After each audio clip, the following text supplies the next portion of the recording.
দীর্ঘ ৫ মাস পর দুদকের চেয়ারম্যান ও ২ কমিশনার নিয়োগ হয়েছে। আজ সংস্থাটির কার্যালয়ে যোগ দেবেন তারা। সে খবর জানাতে সেগুনবাগিচা থেকে যুক্ত আছেন নাজমুস সাকিব। সাকিব, জানাবেন নতুন চেয়ারম্যান ও কমিশনাররা কখন নাগাদ অফিসে আসবেন?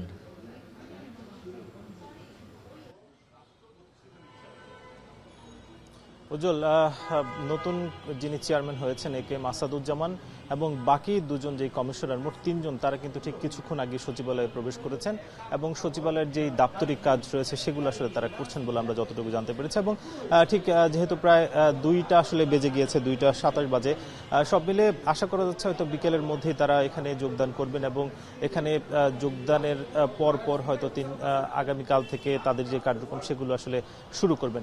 একটু জানিয়ে রাখতে চাই যে গত ১৭ ফেব্রুয়ারি যেই জাতীয় সংসদ নির্বাচন ত্রয়োদশের, সেই নির্বাচনের ঠিক কিছুদিন পরপরই কিন্তু দুদকের যিনি চেয়ারম্যান ছিলেন আব্দুল মোমেন, তার নেতৃত্বে আরও ২ কমিশনার ৩ জন কিন্তু পদত্যাগ করেছেন ৩রা মার্চ। এবং দীর্ঘ প্রায় ৫.৫ মাস কিন্তু এই যে দুদক, সেই দুদক আসলে কমিশনহীন ছিল। ফলে প্রতিদিন শত শত যে অভিযোগ পড়ে, তার আলোকে বলা যায় যে ৫.৫ মাসে অন্তত প্রায় ৪ থেকে ৫ হাজার আসলে অভিযোগ কিন্তু এখানে জমা রয়েছে। ফলে নতুন আসলে যিনি চেয়ারম্যান হয়েছেন এ কে এম আসাদুজ্জামান সহ বাকি কমিশনারের যে দুজন, সাজ্জাদ হোসেন এবং জাহাঙ্গীর আলম, এই ৩ জনের উপরে আসলে অনেকটাই চাপ আসবে বলে মনে করা হচ্ছে। যেহেতু এর আগেও বেশ কিছু মামলা রয়েছে, অর্থাৎ সাবেক প্রধানমন্ত্রী শেখ হাসিনা থেকে শুরু করে আওয়ামী লীগের যারা বিভিন্ন পর্যায়ে ছিলেন তাদের বিরুদ্ধে দুদকে অনেকগুলো আসলে মামলা রয়েছে।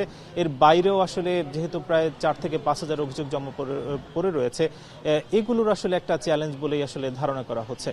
একটু জানাতে চাই যে নতুন আসলে যিনি চেয়ারম্যান হলেন তিনি কিন্তু আপিল বিভাগের সাবেক একজন বিচারপতি ছিলেন এবং তাকে আসলে মূলত চেয়ারম্যান হিসেবে নিয়োগ দেওয়া হয়েছে। এবং বাকি যেই দুজন কমিশনার হিসেবে আসছেন সেই দুজনের মধ্যে জাহাঙ্গীর আলম, তিনি কিন্তু সচিব হিসেবে দায়িত্ব পালন করেছেন এবং সাজ্জাদ হোসেন তিনি কিন্তু আর্থিক প্রতিবেদন যেই কাউন্সিল রয়েছে সেই কাউন্সিলের তিনি কিন্তু প্রধান হিসেবে দায়িত্ব পালন করেছেন। অর্থাৎ বলা যায় যে এই ৩ জনের মাধ্যমে আসলে এই যে দুদকের যে কার্যক্রম এবং পেছনের যে মামলাগুলো রয়েছে সবগুলো আসলে গতিশীলতা পাবে বলে আশা করা হচ্ছে।